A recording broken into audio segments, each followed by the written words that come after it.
Okay, this is Pirgo's old design, and this is her new design, which I like much better.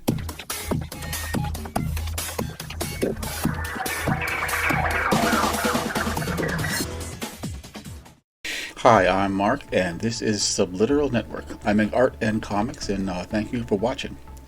Remember to hit like and subscribe and to leave your feedback in the comments. And you can read my comics, Una the Cave Bunny and Tiger Team 3, free at radiocomics.com. Now, I post art daily, 5 days a week on Instagram, Facebook, and Twitter. And this is a roundup, in case you missed it, with a little more detailed description added. Now, please watch to the end so you don't miss anything. And please visit my Patreon page if you'd like to support my work. And all these links are in my description and bio. Una the Cave Bunny drawing painted up in Sketchbook Pro, and it had no background, so later on I put it in Photoshop and just painted in this background. And this was when I had really nailed down Una's look, and I really had all her details worked out. So she just, when I would draw her, she would just kind of fly out of the pen because I had everything so memorized. And that is kind of a great place to be with the character, because you're not concentrating on getting the details right because they're sort of written on you. What you're doing is really trying to get different modes and expressions of the character. So this one came out just the way I intended it to. Later on, I might do different flavors of Una. Here she looks really cartoony and really just sort of like a light subject. Kind of, because I was reading the Sonic comics at the time, and I love those Sonic comics. They're just a great blend of cartoony and quite serious storylines, and there is a great deal of appeal in that for me. So I was really pushing Una towards that look, which I still like. But like I said, I might try different flavors. Well, I don't know. See, I go back and forth. I like her a little lighter in tone than, say, a more serious comic, but I don't want to be limited by the character I want to introduce more serious kinds of storylines, kind of mixed in with a little lightheartedness, kind of to make a certain kind of appealing comic. And I guess that's one of the creative goals that I have with Una the Cave Bunny. This is a pencil drawing of Thuvia, Maid of Mars, from Edgar Rice Burroughs' book of the same name.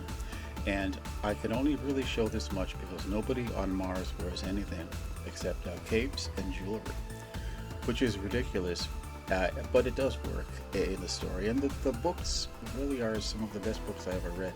I kind of like my science fiction kind of a little more, I guess, scientific or less fantastical.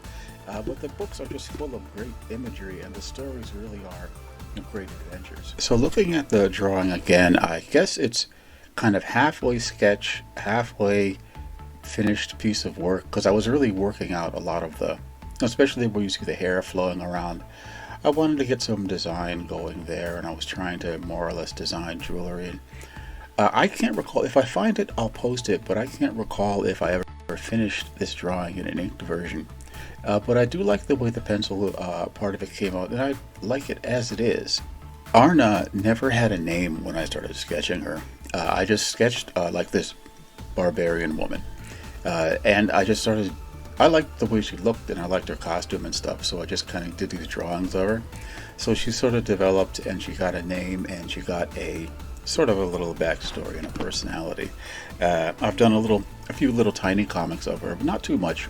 But she keeps on appearing, and this was a pencil sketch that came out. I particularly liked it. I felt like it had a lot of her character in it. You can see that her eyes are two completely different sizes, which, okay, when I'm sketching, I don't tend to think about stuff like that. I'm really just drawing maybe for other reasons, and I didn't stop and accurize the drawing. I'm not sure whether I finished inking this or not. If I did, I hope I fixed those eyes. And if I didn't, I'll draw it again, or it's back to Photoshop to kind of even that out. Still like the sketch. I felt like every time I did more and more of her character, and look developed, and that is part of why I do it. I really want to develop if I want to develop a character, I just kind of keep drawing her, and thoughts come into my head, and I write them down, and sometimes like a story will spring out of that.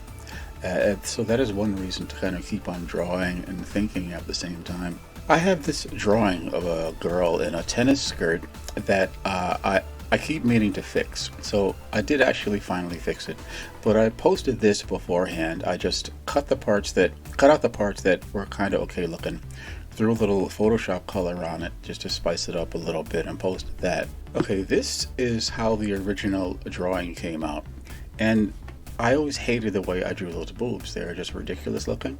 So I couldn't find the original, so I just stuck it in. What did I do? Yeah, I put it in Sketchbook Pro on my iPad and fixed them. And this is how they ended up looking after I fixed them. So I said, okay, they look better, and now it's in the official coloring queue, and I'll be working on coloring that at some point. Page 1 of my Una the K-Bunny story, Athor the Mighty, which, Una the K-Bunny appears free at radiocomics.com. And this is one of the pages that, I really like the way it came out. I think that, for one thing, I took the lettering, and it really does flow along through the panel, which it should. I used to do lettering for money. I like hand lettering, which no one does anymore. But when I did that, I had really learned to make the dialogue kind of flow through the page and lead your eye through the page, which is important. Sometimes you see lettering that is just sort of spread all over the page and not really thought about too much. This one came out pretty good, and I was really satisfied with it. Plus, that's Pirgo, who is she explains who she is in the picture. But I like her floating in this kind of beautiful, primitive environment. This is just one of the moments in the comic that I really liked. I really wanted to hit a moment like this, where you have somebody just floating around, everything's tranquil, and she's just kind of thinking and musing to herself.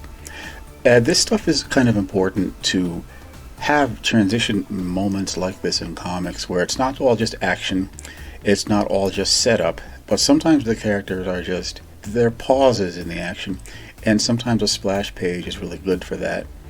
Or sometimes you want to really start on action, but I had the chance to start out in a very tranquil way right at the beginning of the story, and it gives you a sort of an insight to the characters that it's a chance to pause and get a little thinking from the character, which makes a contrast to the action sequences in which you don't get a chance to do so much of that.